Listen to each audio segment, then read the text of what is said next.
Hybrid rack for automotive. அதை இந்த ஷார்ட்ஸில் பார்ப்போமா? இப்போ ஹைப்ரிட் ரேக்னா edge RAG plus cloud rack.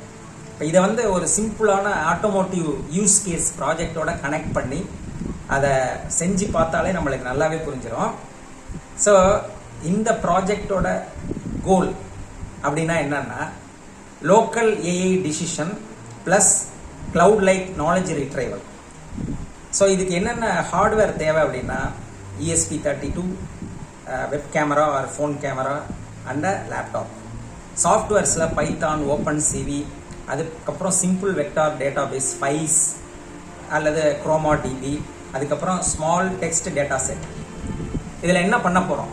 Step 1, இந்த எட்ஜ் ரேக் அது என்ன பண்ணணும்னா, if it detects red object, stop the vehicle, green means go.